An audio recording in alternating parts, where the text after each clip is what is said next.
How are you?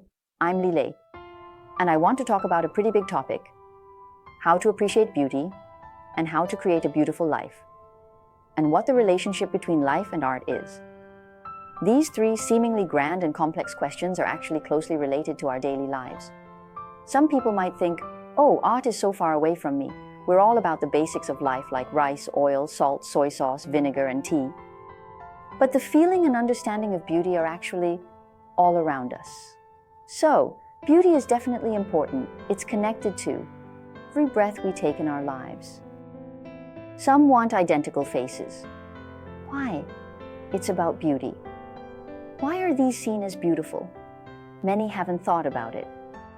But why are these things or these people considered beautiful? Or when they do this, people think, well, I'm willing to post it to show off. Many people have never thought about this problem. So there is a saying that what is more terrible than illiteracy is blindness to beauty. Life becomes dull. How can we create beauty in our lives? How can we live comfortably? We need to connect art to everyone. Let's discuss Mr. Zhu Guangqian. Mr. Liu Mingzhu wrote about Mr. Zhu. During orientation, departments held activities. One activity in the Department of Western Languages was led by senior students. Art is closely related to each of us. Discuss how amazing Mr. Zhu Guangqian is. Mr. Liu Mingzhu, who translated The Lover, wrote an article on Mr. Zhu Guangqian, his teacher. He mentioned that in the 1950s at Peking University, annually, at freshman orientation, departments held large activities to welcome freshmen. In Western languages, seniors led main activities. They toured the campus, introducing things in detail. Mr. Liu Mingzhu remembered learning from seniors how impressive the Western languages professors were. Welcoming new students. One of the main activities in the Spanish department is the big brothers of the graduating class. So, as they took everyone around the entire Yan garden, they walked and introduced things in a very detailed and thorough manner. What Mr. Liu Mingzhu remembered most as a freshman was how he learned from the seniors just how impressive the professors in the Department of Western Languages at Peking University were. For example, there are names like Zhao Luorui, Wu Xinhua, Zhang Guoruowen, Chen Zhanyuan, Wu Dayuan, Tian Dewang, and so on. Just pick any of these names, and you'll find they're all famous figures. But among these celebrities, there are two who stand out as top-tier professors. So, who are they? Let's remember these two names. One of them is Mr. Feng Ji, and the other is Mr. Zhu Guangqian.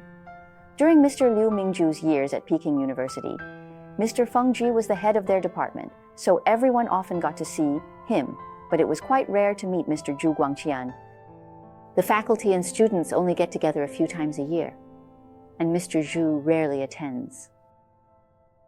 There was only that one time when everyone saw an old man passing by nearby, and one of the students said, "Hey, that's Zhu Guangqian." Mr. Liu Mingzhu was taken aback and said, "He's so famous, but he looks so unassuming." This man was short, wearing a light blue khaki Zhongshan suit and a pair of cloth shoes, looking just like an old staff member from the library, with a head full of white hair. He had a broad forehead that almost took up half of his head.